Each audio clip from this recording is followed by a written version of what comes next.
record a short or perhaps medium length explanation or introduction to the concept of the media, and also think a little bit about the activity that you have to do, which is analyzing the media with a focus on gender. Now, the place we ended last time is thinking about sport. Sport as a place where we see expectations around how sex, gender, and sexuality play out.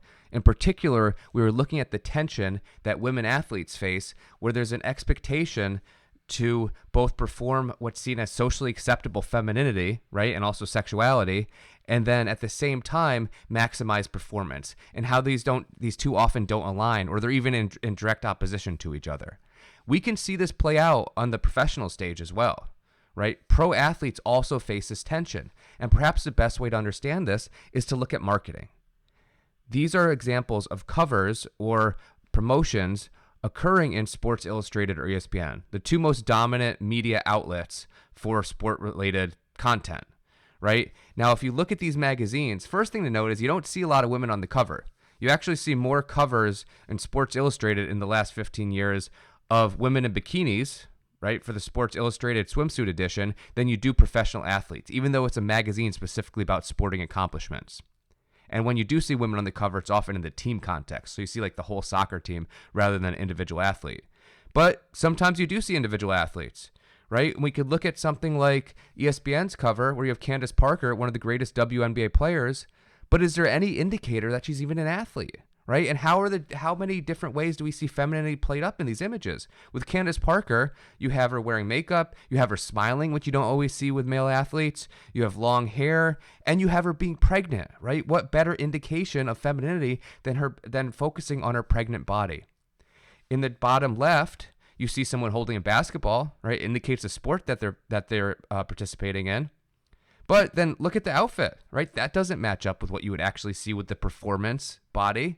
Doesn't match up at all. Bottom right, you see a professional athlete, but no indicator that she's a professional athlete. Instead, she's appearing in the swimsuit edition.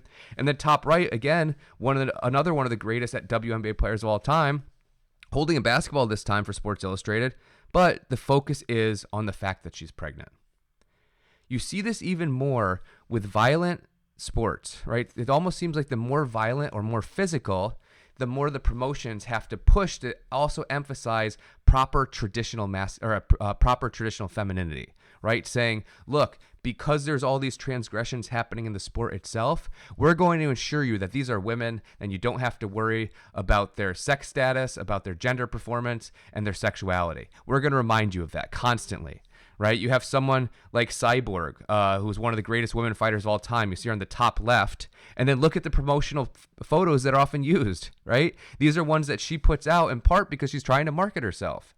And this is the way that she understands that this is how she thinks the game works. Or you have Ronda Rousey on the right, one of the most well-known women MMA fighters. And every promotional material you see, I'll just actually go down, right? You see even at weigh-ins where she's facing off against Miesha Tate, another well-known UFC fighter. Look at the outfits they have, right? Look at how their hair is. Look at the makeup, right? This is not what you actually look like when you fight. You see Ronda Rousey on the way to the cage in the bottom left. You see a big MMA fight, women's MMA fight, championship fight in the top right. When you see these athletes appear in important promotion like Sports Illustrated, you often see pictures like this. Here's Miesha Tate, the same fighter from here. She's appearing in the body issue of ESPN. And then you have Ronda Rousey appearing in Sports Illustrated.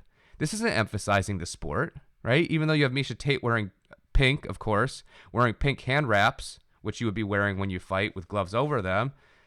This isn't what you look like when you fight. It's not emphasizing that. And even then, it's ensuring that you see the femininity by the color of the hand wraps, the one part associated with the sport. You could also think about football. Football, arguably, actually not arguably, by far the most popular sport in the United States, the sport most linked to American culture. Where do you see women? Well, the place you most likely see them is on the sideline, right? You see women as cheerleaders, playing a highly exaggerated type of femininity and in a supporting role. However, there are leagues where you can see women play football professionally. The one that you've probably heard of is the LFA, the Lingerie Football League, right? Here you have women getting to play professional football, but look at the outfits that they have to wear. Look at the bodies that you have to compete in this sport. There's other independent there's other professional football leagues for women, like the Women's Football Alliance or the Independent Women's Football League, which we see on the bottom. They lack sponsors. They lack money. They lack visibility, right? It's the top one that people are willing to promote, that the money gets behind. So again, we're seeing that tension. But let's think a little bit, let's take a step back and think about the media, right? Because all this stuff that we're talking about are representations of people in the media. Now, oftentimes when people say the media, it's just this term that's thrown out there. It's actually, I find it really difficult because people just use it as this catch-all, like, oh, the media wants you to believe this. Well, what are you talking about? Who is the media? Not everyone in the media has the same interest. Not everyone in the media has the same resources. Not everyone in the media has the same medium that they're using. So what do we actually mean by that term? Well, the kind of textbooky term definition for the media that you would get would be any format, platform, or vehicle that carries or communicates information. So it's any way that we share knowledge throughout society. Right? Any way that we share information is the media. That's why when we say things like the social media, it's us sharing information with others. It's a vehicle or a platform or a format that carries and communicates information. Now, we do have to ask key questions about the media. We should always be asking who produces the media? Who has control over what knowledge is being spread? What are the more dominant forms of media in a society? Who has access to it, right? Who has access and reads that particular type of media? What type of information is transmitted? Those are all central questions we always have to ask. And that's varied through time, right? You could think of some of the original forms of media would just be the town crier, that person who ran around in a town, ringing in bells saying, oh, the king's dead, sharing news. Who would actually hear them? Only people within distance of their voice, right? Knowledge was very limited. It was very hard to get. Then you had something like the printing press. Suddenly it made it possible to mass distribute media information, but only if you were one of the few people in society who could read. So again, limited, and it was still expensive to do this. Then you have all these advances. You have the moving picture, you have the radio, you have film, you have television, which is a huge deal because along with radio and television, where you actually brought this information production into your very home, and you could sit around the radio or sit around the TV and you could listen to that news report. You could think of all those old images of the 40s and 50s and 60s, right? And people sitting around. Then we have something like internet and smart technology, which is a huge advancement, right? In just 30 years since the internet was created as a part of a government and military project, I think that's the origin story. Actually, not 100% sure, but I'm pretty sure about that. Now we have smart technology where we're literally carrying around these things in our pocket. We're exposed to the media every time we pick up our phone. Different types of media. Could be a podcast, could be social media, and you're seeing advertisements distributed in social media. It could be people being paid to share certain ideas or projects or certain ideas or products, right? You have people who are paid to be pro-vaccine. You have people paid to be anti-vaccine. You have people paid to advertise a particular type of yoga pants. You have people paid to advertise a certain type of political message, right? We carrying around media devices.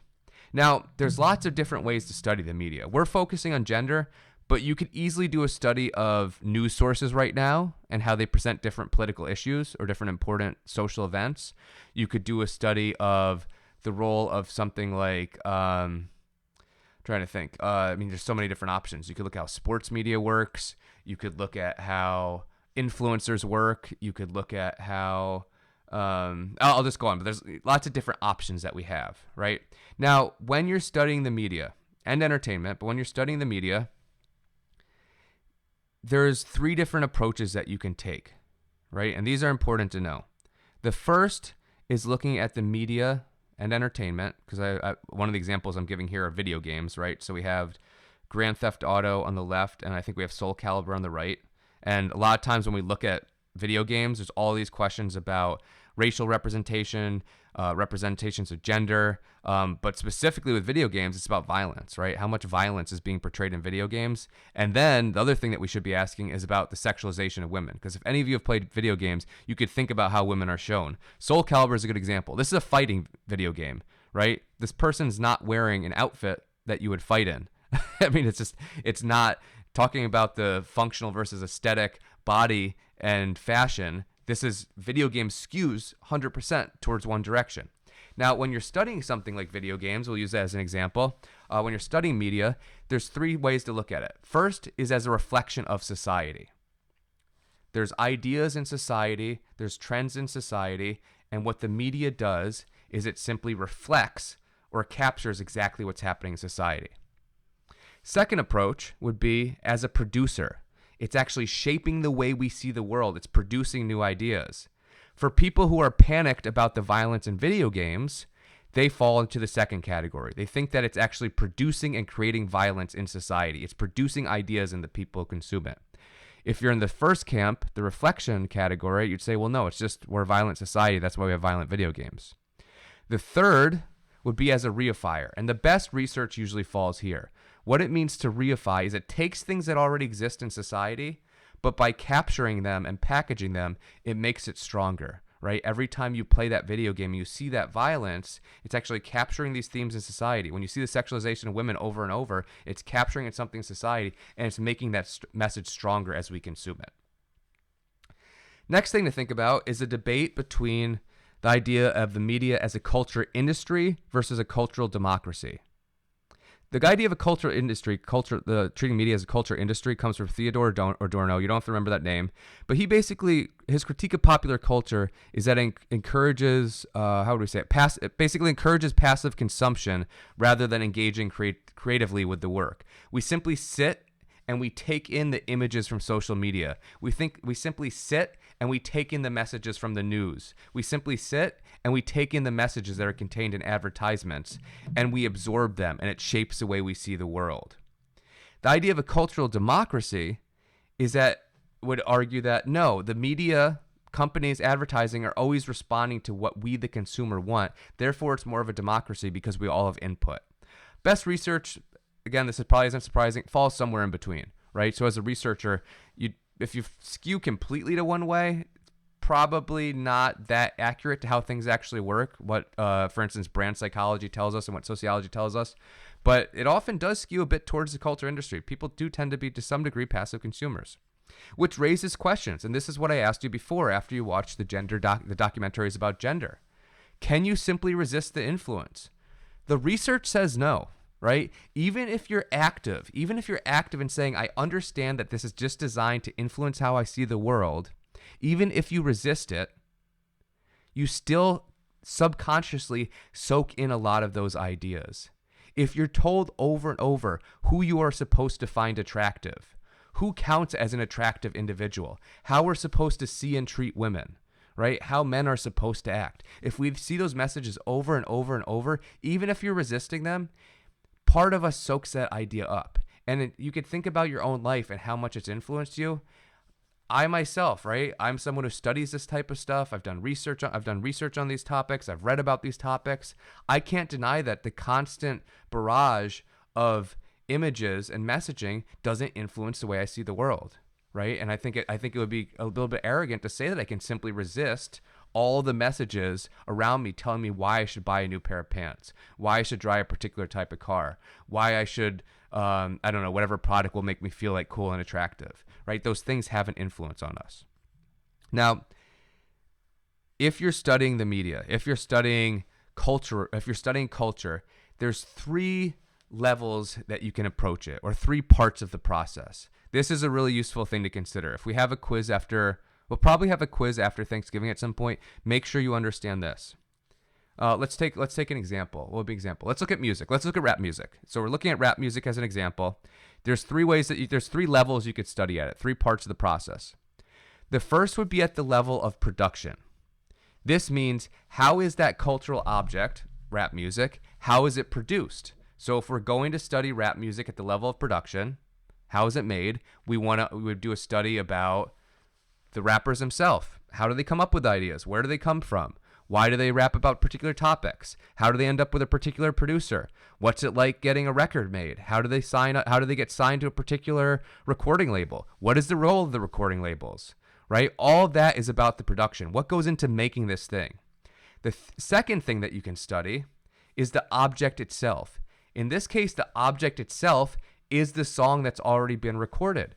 So if we wanted to do a study of the lyrics of our favorite songs or just the genre of music, that would be studying the object. If we wanted to do a study of the images found in music videos, that would be looking at an object. We're not looking at the production. We don't know what went into it. We don't know what the artist actually intended, but we're looking at the object that's produced. The third level would be the consumption.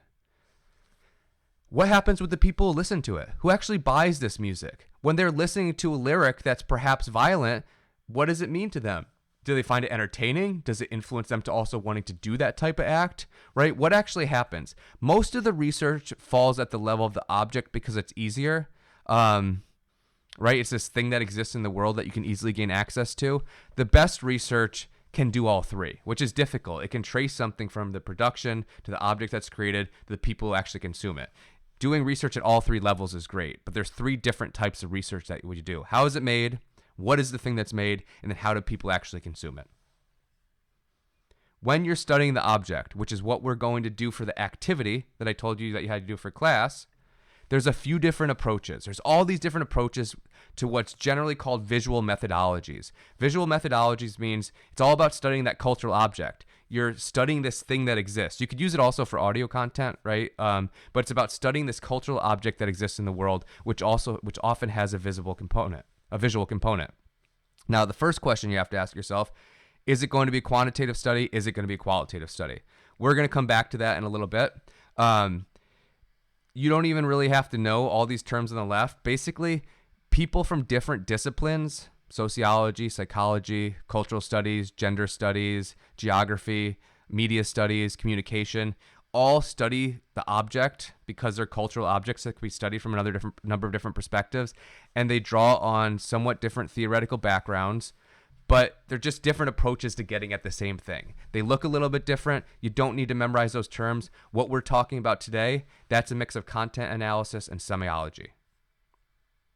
So when you're doing this type of study, especially with what we're doing here, content analysis and semiology, which you're all going to be doing, you're basically trying to get at the different layers of meaning of a cultural object, of particular imaging. And now we'll start to really think about advertising. So there's 3 levels of analysis that you could do for every advertisement that you look at. The first would be simply the surface meaning. This is the most objective. Everyone should come up. If I explain to you the surface meaning, right, I'm just describing the overall impression from quickly studying an ad. I'm simply describing what I see in front of me. No one should look at the same advertisement and disagree with the surface meaning because all I'm doing is describing what I see. I'm thinking of a car commercial. Hey, there's a red car in that commercial.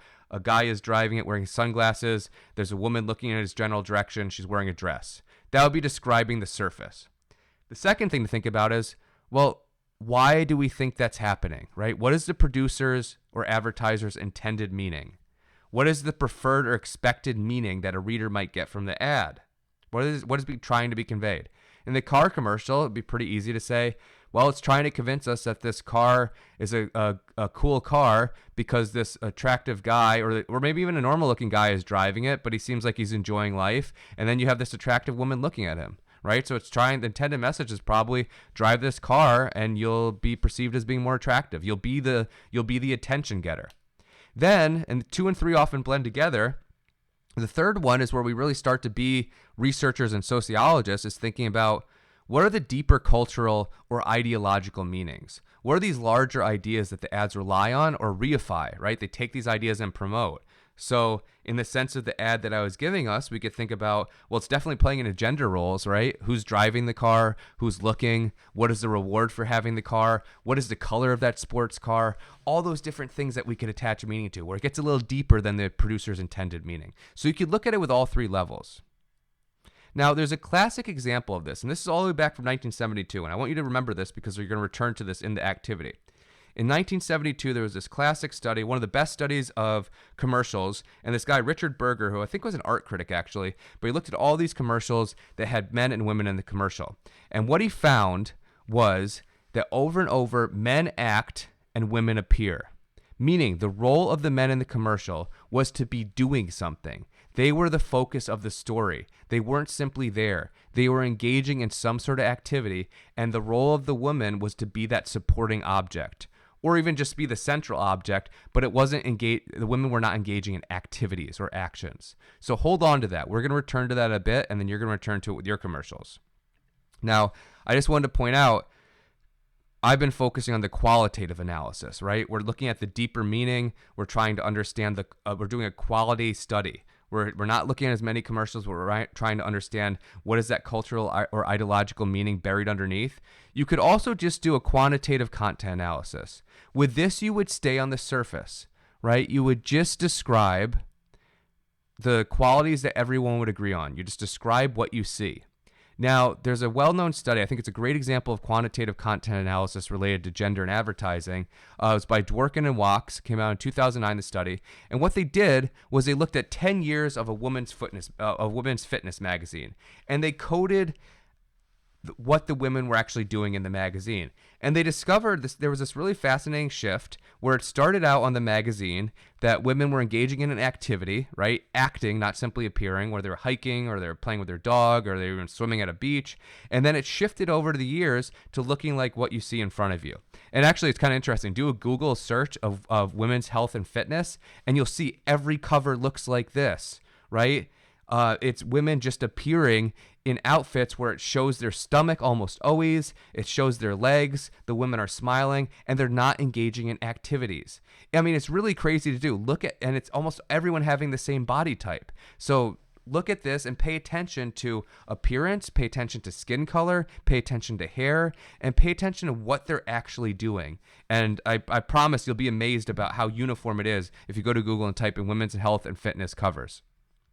But let's get back to the more qualitative analysis where we focus on these things, right? You could look at commercials good example would be looking at commercials. These are from the 1980s, right? Classic Camel cigarette commercials. We could just do a quick analysis, right? If you look at you could do surface, intended, and then cultural, ideological. I'll actually let you do that. I'm not going to take the time to just spell that out for you. But let's look at some of the clear differences. Right? This is where a man belongs. The focus is on where a man should be. You could tell a story about this person. He's on this motorcycle. The motorcycle has clearly been used. You see the mountains in the background, which implies that he drove there. He's wearing clothing that's been used. He seems like a working class and tough guy. It's convincing you that, well, you might not be able to get out to the mountains, but you could take a suck of that cigarette and get some of that smoke, and you too become that man for a little bit and that proper masculinity. And the fact is, it's selling cigarettes. He's even engaging in the action of smoking, right? So he's still an object to be looked at, but he's engaging in an action. And in comparison, we have the commercial that are geared towards women, and we can see it's zoomed in a much different way. It's emphasizing her mouth and the way her mouth is biting a cigarette carton, which maybe she's opening the carton, but you can't even really tell. She's not engaging in an action. She's just simply appearing. You have large eyes. You have the makeup. And then even the slogan, would he walk a mile for me? Even the goal of having the cigarettes is not to be engaged in an action, but instead to be a desirable enough object for the man to engage in an action, right? That would be a classic example. Another classic example would be comparing Sports Illustrated covers of popular tennis players. On the left, we have Roger Federer. On the right, we have Anna Kournikova. Both are on the cover because of their success in tennis at the same moment. Both of these covers were from, I believe, I tried to get two covers from the same year, or at least the same era. Think about the difference again. On the left, and I won't go into too much detail, but on the left, we have someone engaging in an action. It's actually a shot from a match, right? And on the right, I mean, it kind of speaks for itself. I feel like I don't even have to do analysis because it's so obviously holding on to what Richard Berger predicted all the way back in 1972. This is in the early 2000s or mid 2000s. Look what we're having in terms of advertising. All right, final thing I'll bring up before we get to the activity. What we're also doing in this analysis is some people call it semiotics or semiology. What that means is you're looking, it's kind of like that symbolic interaction that we talked about. You're looking at how particular meanings get attached to particular objects or symbols. So semiology is looking at how symbols take on particular meaning and value. So you could think about an example like this. This is a tree, but it's not even actually a tree, right? It's a culturally accepted symbol that indicates a tree. Now the question would be, how do advertisers use these type of symbols? if you pay attention to who uses trees in their advertising, you see some very particular patterns and you see it represent very particular things. You see banks use trees over and over because it represents stability and strength, something to be trusted. But the group that you see health food companies use trees over and over because it represents nature. Even though you're not eating a tree, right? There's no reason that your granola bar has a tree on it, but so many granola bars have this coloring of brown and green on the packaging, and it's designed to demonstrate to you, look, this is something healthy. Even though, again, you're not eating a tree, you're eating something else, but they have this kind of imaging. The place you see it the most, though, petroleum or gas companies, right? Gas companies love to use the color green. They love to have trees. Has nothing to do with gas, but again, they know the semiotic meaning as we unpack why they're doing it, is it makes us think of something safe, something environmentally friendly.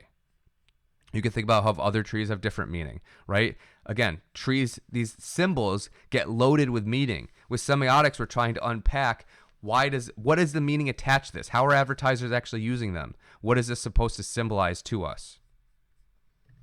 If you search for something like a wedding ring, I just did a Google search for wedding ring, and this is what I found, this type of stuff. We could think about how meaning gets attached with the colors, right? We have all this white everywhere, white jewelry, white outfits. Wedding, it's supposed to symbolize purity. That's semiotic meaning being attached to whiteness. And then the advertisers reproduce that. They reify that idea over and over. Almost all the hands I found in the Google image search were white hands, right? Even there, we can see skin color playing a role. We often can look at the relationship between the man's hand and what looks like the woman's hands in that picture. The more masculine hands are holding, right? They're controlling the situation. They're holding the hand while they put the ring on. All those little details are what you're looking for if you're doing semiotic analysis. You could look at color patterns again, something like this, right? Here's a happy family, and they're color coded. And we have this blue and pink setup that we see over and over in society, with the males of the family wearing blue, what appears to be the females of the family wearing pink. Except what's interesting, how even the dog and cat get meaning attached, right? The cat suddenly gets coded as being more feminine, and the dog is being more masculine, right? So we can think about what that means, why we use that terminology when we talk about men and women in society, the cat and dog type of terminology, and how it plays out in commercials. So you can see this everywhere. If you read, and as you should read before you actually do the activity, skim through the chapter where it's Madison and I looking at Super Bowl commercials, and if you want, you can go back and even watch some of those Super Bowl commercials that we reference in that Methods podcast. You can see what we're doing is we're doing semiotic analysis. We're looking at how all these products get coded in terms of gender, right? Pants take on a certain symbolic meaning. Who's wearing the pants? Who's putting on the pants? Yogurt is coded as feminine, except when it's advertised for men, and then it focuses on the protein and how you can bulk up by eating yogurt, right? We can think about how beards take on particular meaning. Fruit takes on particular meaning. Scarves take on particular meaning. Vampire TV shows take on particular meaning in one of the advertisements. All of this is semiotic analysis saying, what is the meaning being attached to this stuff? All right, so here's what you have to do for the activity. We finally made it to that point. On Blackboard, you're going to see a folder for these activities. And in the folder, it's going to be this YouTube video. It's going to be a sheet that you're going to use for the coding. And then there's going to be the questions, right? So what you have to do is find 3 commercials that feature men, 3 commercials that feature women. First you're choosing a product that interests you. It could be shoes, it could be pants, it could be watches, it could be cologne, it could be sports cars, it could be technology, it could be recording software, it could be stationery, any object that interests you. You're going to find 3 commercials featuring women, 3 commercials featuring men. Then you're going to open up this sheet, and what this does is it serves as a loose guide to help you code the commercial. It doesn't contain everything you might pay attention to, and it's also not something that you have to write this out for every single commercial, but go through your commercials with this as a guide, right? It helps you think about what are the things you should pay attention to. You're going to be looking at the bodies of the people in those commercials and just ask yourself, well, what's the age of the people? What's the gender? What's the race? What is their hair? What's their body type? Where are they looking? Are they looking at the camera?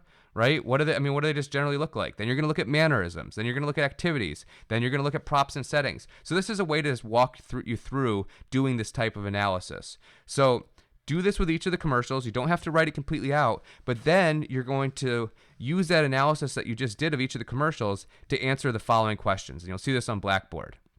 What patterns did you find in the commercials with the men? What did you find with the women? What about commercials that had both men and women in them? Next question, did the commercials follow Berger's claim from 1972 that men act and women appear?